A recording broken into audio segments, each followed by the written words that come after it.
Welcome to the BioMedWire Podcast, powered by IBN. This original audio production delivers market and sector insights, as well as exclusive interviews with innovative executives shaping the future in fast-moving industries, and may feature a client partner of IBN or one of the 60-plus investor-focused brands within IBN's dynamic brand portfolio. As a multifaceted financial news and publishing company, IBN leverages its extensive distribution network, utilizing multiple proprietary corporate communication tools to introduce both public and private companies to a vast and diverse audience of investors, consumers, influencers, journalists, and other targeted segments of the public.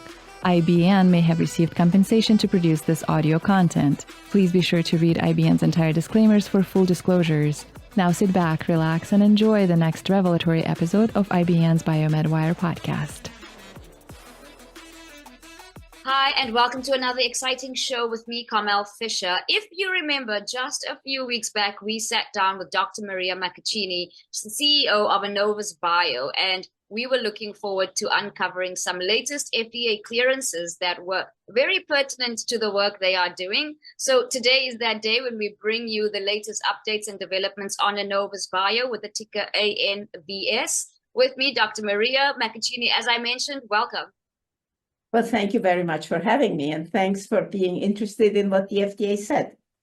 You know, it's a very pivotal milestone. We see that's been uncovered here. So congratulations, firstly, on the latest FDA clearance for your pivotal, it's the phase 3, I believe, phase 3 Alzheimer's studies, correct? So tell us more about this and how the buntanetap's unique mechanism of action could potentially revolutionize Alzheimer's treatments.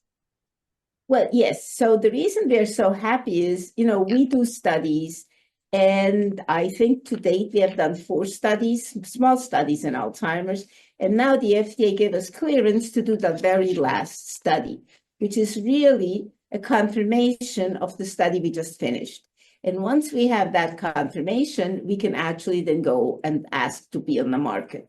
So why we are so excited about this data is that buntanetap is good in Alzheimer's and in Parkinson's. And the reason it works, at least we believe it works in a number of neurodegenerative diseases, is that it attacks more than one neurotoxic protein. So what pharma has done, they have attacked mostly A beta.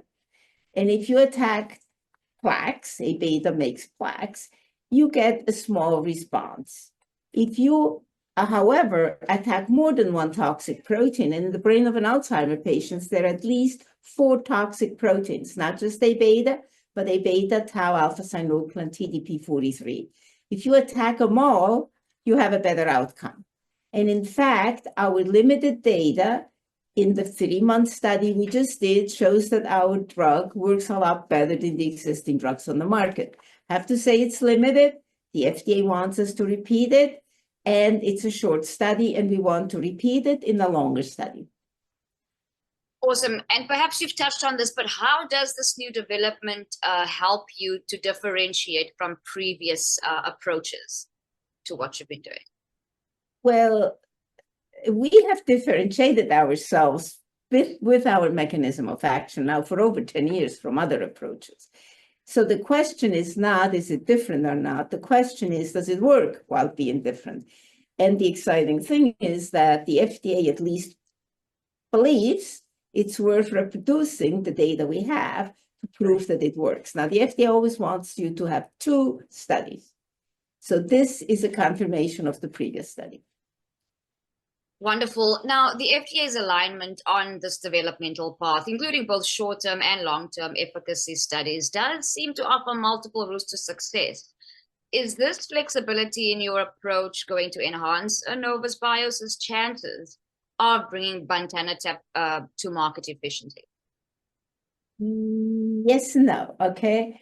We are pretty sure that it works short-term. That's what we showed in our phase 2/3 study. That's what we really showed and what we showed the FDA. It works short term. So we just, in quotes, we just have to show and prove that it is reproducible and it works short term. I'm pretty sure that is correct. I mean, all our data has pointed to it working short term. The long study, we really don't have any data for. other than animals. In animals, it works long term, but these are mice and we are humans. So we have to do an 18-month study in humans to also show that it works long term. Wonderful. And this is what we're moving towards from this point. Yes. So yes. Wonderful. So you've also mentioned the possibility of an NDA filing within 1 year of initiating the 6-month study. That seems like an impressively rapid timeline. What key factors have enabled Annovis to potentially accelerate the traditional drug development process in this way? We have had very fast enrollment in our previous study. And the reason is that our competition has drugs that have to be infused. People have to go in every 2 weeks. They have to take brain imaging, whether that is an MRI or a PET scan. They have to jump through a lot of hoops, and they have side effects. Our drug is a pill a day, and as far as we know, we haven't seen side effects. So people like to take a pill a day with no side effects. So our previous 2 studies, the Alzheimer's and the Parkinson's, they have recruited in record time. So we expect this study also to recruit in record time. And that's why we believe that the 6-month study we can finish in a year, and that then we have to look at the data. Excellent. And obviously it just shows with that big response rate, the absolute need for something like this, right? Yes. People wouldn't be flocking to be part of the study if they weren't desperate for a solution. Yeah, I think that's true. The fact that we have good data in our previous studies helps. But we were surprised how fast we recruited in the last 2 studies because the previous data was very, very thin. Now, in the meantime, our previous data is quite strong. So we expect people to really flock. Wonderful. Now, the FDA also raised no concerns about buntanetap's safety profile, which obviously is incredible. It's crucial for any potential Alzheimer's treatment. How does this clean safety record position buntanetap competitively in the landscape of emerging Alzheimer's therapies? I think it puts us in a very, very good place because every single existing drug on the market for Alzheimer's disease has serious side effects. Now, you can say if there is nothing else out there, we take the side effects because if it improves cognition, well, the side effects may be worth it. But the fact that our drug has no side effects is definitely going to position us very, very well. And it's not just that we don't have side effects. We also have not seen any problems with liver enzymes, with kidney, with spleen. We have not seen any issues with different sex, that, it may work better in one population than the other. We haven't seen that. Off to a great start. The company's stock, on the other hand, saw a significant one-day increase, specifically after the FDA announcement, yet it's still down over 50% year to date. How do you interpret this market response? And obviously, what do you think investors are missing about Annovis Bio's long-term potential?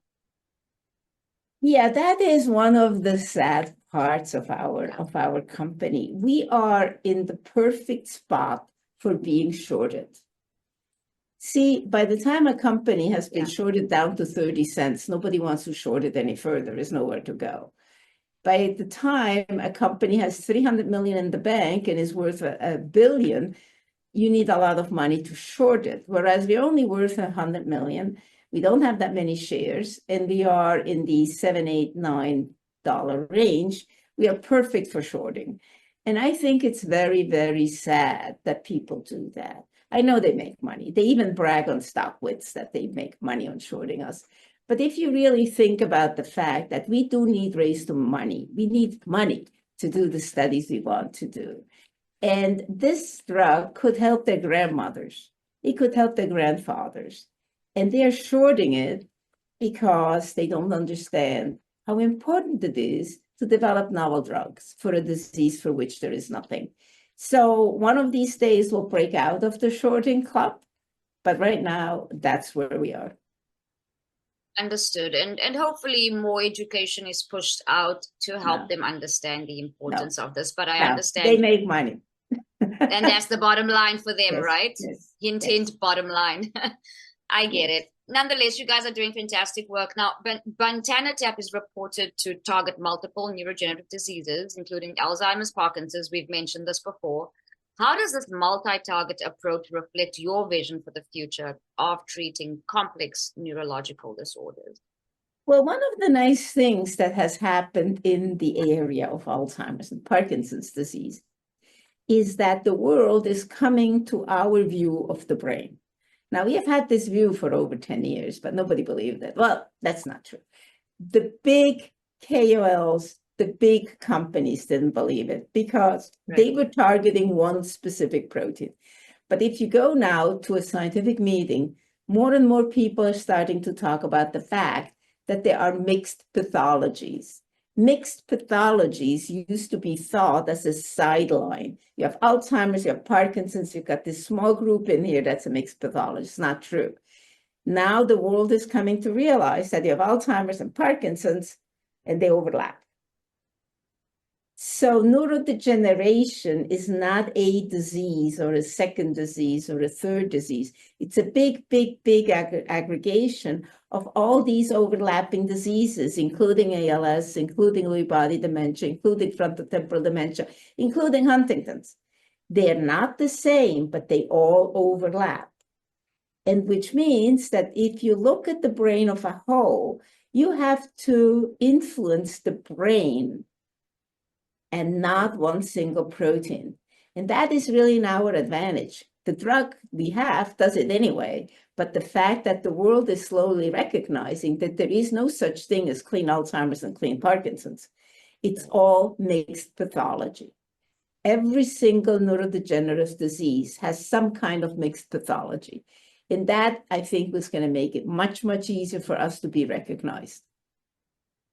For sure. And I mean, the use of nanotechnology, in this buntanetap's development, it is intriguing.